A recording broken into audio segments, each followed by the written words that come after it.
Welcome to Making Memoir Magic, the podcast where we unlock the power of your story and guide you through the magical process of turning life experiences into memoirs that inspire and impact. I'm your host, Carrie Kreisman, a memoir mentor and storytelling champion, and I'm here to help you find the courage to embrace your unique story and share it with the world. Whether you're just starting out or refining your final draft, this is the place to be for practical tips, inspiration, and the encouragement you need to write the memoir only you can tell. Ready to make some magic? Let's dive in. Hey there, and welcome back to Making Memoir Magic. I'm so glad that you are listening today because it is already the third week of January, and I'll bet those resolutions and goals that you set at the end of 2025 might just be forgotten by now. So before you hang your head in shame, stop. It's normal. It's what happens when you either don't hold yourself accountable or you try to meet expectations you've set for yourself by yourself.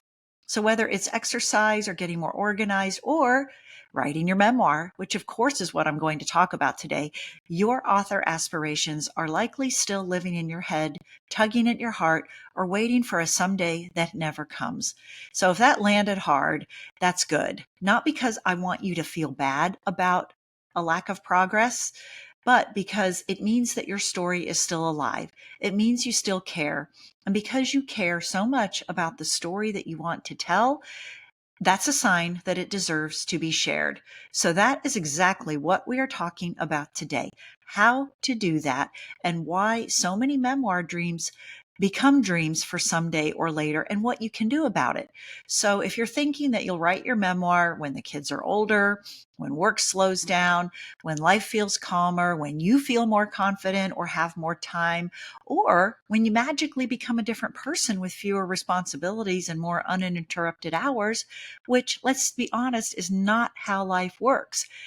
That's when you think you're going to write your memoir, but none of that is going to happen because your unwritten stories don't disappear and life doesn't stop lifing.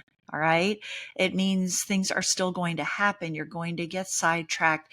You're going to get interrupted. But what you don't want to do is let those incidences and moments that challenge you and, question you whether you're going to make time for your writing or not.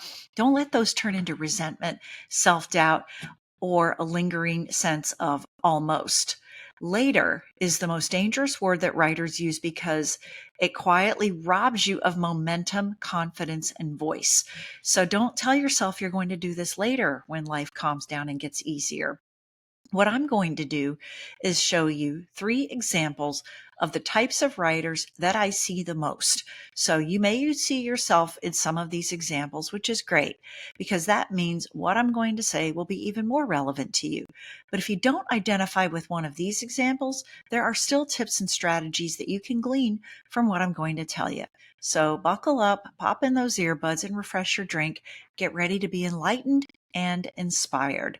So scenario 1 is the at-home entrepreneur business owner with young kids, all right, doing 2 things, juggling all the balls. And you're running a business, you're raising humans, you're managing schedules, messes, emotions, and expectations, often before you've had your first cup of coffee. Your inner monologue might sound like, "Oh, I'll just start when life calms down," or "This isn't the right season to do this," or "Next year I know will be a better time." Well, I'm going to tell you something gently but honestly. Life is not going to calm down, not because you're failing or you can't do it, but because you're alive. And that means things are going to keep happening. And this season that you're in, it's not wrong, it's just full. So instead of waiting for perfect conditions, let's change how you define writing success. Number 1, I want you to shrink the unit of success. You don't need an hour. You don't need silence. You don't need a candlelit desk and emotional readiness. You need 15 to 20 minutes of focused writing time. You need one memory, one paragraph, one scene. And don't tell yourself that that's not barely writing. That is writing. And number 2, write before you manage. What that means is before you open email, before you attend to client work, before you scroll on your phone. So businesses are going to shout and want your attention, but you must listen early and get that writing done before there's a chance for them to derail you. So even if it's messy or imperfect, give your story that first sip of your energy. And number three, build routines, not rigid schedules. Routines respect rituals. Okay, so think of after school drop off. That's when you write. When the baby naps, that's when you write. When the house finally exhales at night, that's when you write. Maybe it's your wind down before bedtime, the last thing you do for the day to end on a note of self care. And yes, writing is self care because you are attending to your dreams and your goals, which feeds your soul. Number four, keep your story warm. And what I mean by that is if for some reason you can't write, you don't feel like it, or, you just, it's not in you today, at least touch your work. What that means is read what you wrote yesterday, jot a sentence in your notes app, leave yourself something to return to for the next time, and release the guilt, all right, that you are carrying. You're not stealing time from your kids by honoring your story, and you're not failing as a writer because your life is full. You're modeling something powerful, and you're showing that creative dreams matter alongside responsibility, not after it. And number six, let enough be enough for now. So this is a season of your life, not a sentence. This is not forever. Your job is not to write the whole book perfectly right now. Your job is to keep showing up so that the book knows you haven't abandoned it. Consistency doesn't come from having more time. It comes from deciding that your story belongs in the life you already have. Now, scenario two is the full-time worker. All right. That's a lot of you, I think. Working full-time jobs, you're exhausted. You feel like your writing options are 4 a.m. before you're completely awake or 9 p.m. when you're ready to hit the sack. Neither feels sustainable. Both feel heroic, and yet consistency feels impossible. You don't need more time. You need a container, a protected window with a defined intention. It's a system that doesn't rely only on motivation. So instead of asking yourself, when can I write? Start asking, what would make writing inevitable? It means setting yourself up and setting your days and your life up to fit the writing and make it a priority. So it could look like deciding to write 3 days a week instead of 7. It could look like writing for 20 minutes instead of 2 hours. It's attaching your writing to something that you're already doing, like after your morning coffee or before you turn off the lights at night. So, writing your memoir is not about heroic bursts of getting those words on the page. It's repeatable human scale effort. You don't need willpower, you don't need structure, support, and a system that holds you when your energy wanes. That is what you need. And scenario three is the start stop writer, which is a lot of us at certain times. Okay. So we've probably all been this person. And maybe you're this person right now. You start writing, you get excited about the possibility, you write consistently for a few weeks. Then something happens. Maybe you get sick. Maybe a family member gets sick. You take a trip. You have a big work project. I could go on and on. You know there's examples of things that happen, and it makes your confidence shake a little bit. Your momentum starts to fade. You don't feel the same way you did when you first started.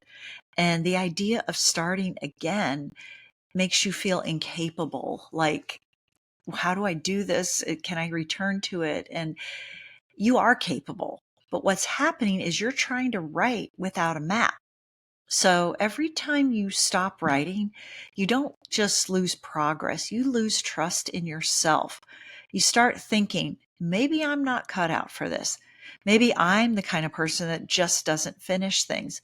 Maybe my story isn't good enough. And that last one can be the worst thing that you tell yourself. The problem is not you. The problem is trying to build a house without a blueprint. So momentum doesn't come from motivation. It comes from knowing what comes next. And without that, you're always riding uphill, all right, with regret, standing in the shadows.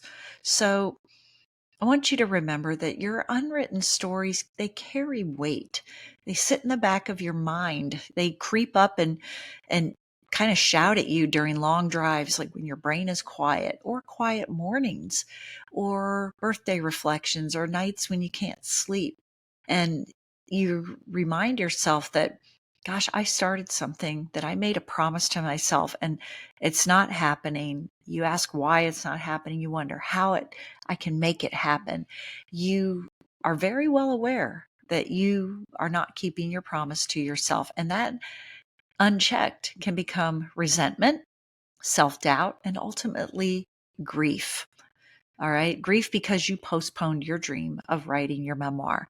So the heavier this burden becomes, the harder it feels. It starts to feel like a betrayal, not just of your story, but of yourself. And nobody's going to write this story except you. Okay. Nobody can write the story in your voice, with your truth, with your lived wisdom.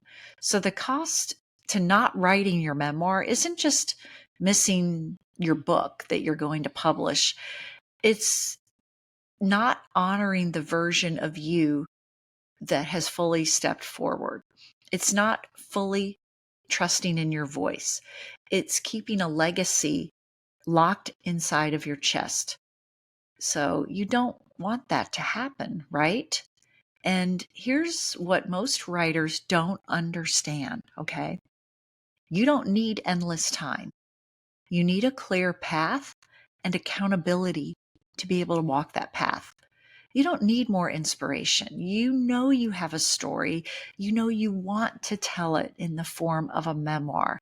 But what you do need is a framework that tells you what to write, when to write, how to keep going, and how not to disappear on yourself. And that's why I created my course, Make Memoir Magic. It's not because I think that writers are broken and they need fixed, okay? That's not what I'm doing with this course. I don't have the course and offer it because I feel like you're behind. But writing alone without a structure, without any feedback or support, is one of the hardest creative things that a human can do. So here's what Make Memoir Magic can do for you when you include it in your writing practice and your publishing journey. All right. It's a support system that is doable anytime. Okay. It's yours forever. So once you have the course, it doesn't go away. It's yours. You can refer back to it. You can access it at different points in the journey, depending on what you need at that moment. It's built for someone's real life. Okay. You can listen to it as you are walking or driving. You can spend time with it at 9:30 at night when everyone's gone to bed and it's time for you to do something for yourself. You can do it early in the morning.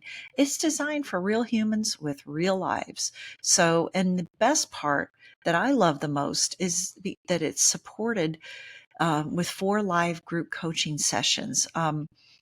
Truthfully, I love selling the course. I get excited when I see that someone has purchased it and is going to use it to help them write their memoir. But I care about the person behind the purchase. And I want to know how you're doing. I want to be able to help you. I don't want you to write in a vacuum. I want to know how you're feeling through this process and be a resource to you. So that's why I offer these live group coaching sessions during the 4 weeks that the course is rolled out. And the best part is that the coaching sessions are really useful because you don't have to have completed that week's particular module. You come to these group coaching sessions with whatever is on your mind. Okay, it's your hour. There's others there with maybe with the same problems or questions as you. It's a way to build community, and you should not write your book in a vacuum, in a silo by yourself. So I think that it's a great resource. Obviously, and that's why I'm sharing it with you. And I invite you to check it out. See if it's a good fit for you right now in your life. I would tell you absolutely yes if it were me. But check it out. The link is in my show notes. And if you're not ready for the course yet, or you just want to be around people who understand the struggle and what goes into writing a book, join my free Facebook group. I would love to have you there. I offer writing prompts, encouragement, live questions and answers, opportunity to share your work, and more. And ultimately, I offer community. So everyone in there, we all believe that your story matters, even on the days you don't. And the link to join the Facebook group will be in the show notes. So I want you to know that you don't have to do this alone. And you don't have to be ready. You just must be willing. And don't let another year go by, because your story doesn't expire, right? Your dreams don't die. Your desire to write your memoir is still there. Okay. It's waiting for you. And there's never a perfect condition. Okay. It's waiting for your permission. And maybe this time you decide that, yes, you are going to do it this year.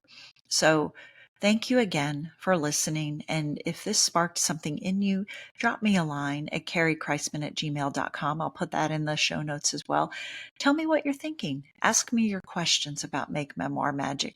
I'd love to tell you how I can teach you how to write, publish, and promote a memoir that matters.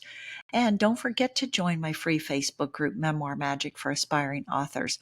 All the links are in the show notes. And as always, I believe in you and the power of your story. Your readers are waiting. What are you waiting for? Thank you for joining me on this episode of Making Memoir Magic. I hope today's conversation inspired you to take the next step toward telling your unique story through memoir. Remember, your story matters, and someone out there is waiting to hear it. If you enjoyed today's episode, don't forget to subscribe and leave a review. It helps others find the show. You can also connect with me at my website, carriekreisman.com, on social media, on Instagram at Make Memoir Magic, or join my Facebook group, Making Memoir Magic for Aspiring Writers. You'll get more tips and inspiration on your memoir journey. Until next time, keep writing, keep sharing, and keep making memoir magic.